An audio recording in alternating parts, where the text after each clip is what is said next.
ଏଡେ ଛୋଟ ଥିଲା 2 ମାସ ଥିଲା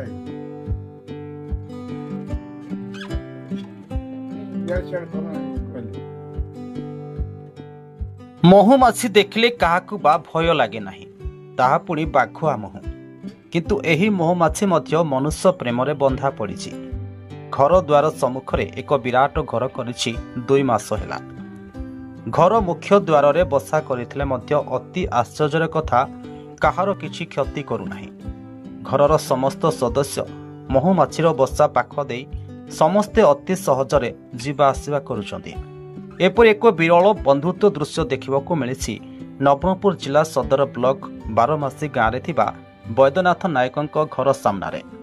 ବୈଦ୍ୟନାଥ ନାୟକଙ୍କ କହିବା ଅନୁଯାୟୀ 2 ମାସ ତଳେ ଏକ ଛୋଟ ମହୁମାଛି ବସା କରିଥିଲା। ମହୁମାଛି ଘରେ ବସା କଲେ ସମୃଦ୍ଧି ଆସେ ବୋଲି କିଛି ଲୋକ କହିବାରୁ ବୈଦ୍ୟନାଥ ମହୁ ବସା ଭାଙ୍ଗି ନଥିଲେ କିମ୍ବା ଘୋଡ଼େଇବାକୁ ଚେଷ୍ଟା କରିନଥିଲେ। ଏବେ 2 ମାସ ହେବ ମହୁମାଛି ବସା ଏତେ ବଡ଼ ହୋଇଛି। କହିଛନ୍ତି ପ୍ରଥମେ ଭୟ ଲାଗୁଥିଲା, କିନ୍ତୁ ମହୁମାଛି କାହାକୁ କିଛି ନ କରିବା ଯୋଗୁଁ ସେମିତି ଛାଡ଼ିଦେଲେ।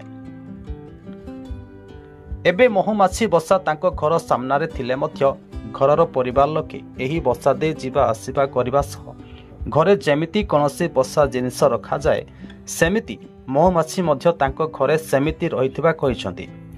ଆଶ୍ଚର୍ଯ୍ୟ ଏହା ଯେ ମହୁମାଛି ଦେଖିଲା ମାତ୍ରେ ଲୋକେ ଭୟଭୀତ କରୁଥିବା ବେଳେ ଏହି ଦୃଶ୍ୟଟି ସମ୍ପୂର୍ଣ୍ଣ ଲୋକଙ୍କୁ ଆଚମ୍ବିତ କରିଦେଉଛି। ବ୍ୟୁରୋ ରିପୋର୍ଟ, ଖବର ଫଟାଫଟ ଓଡ଼ିଆ।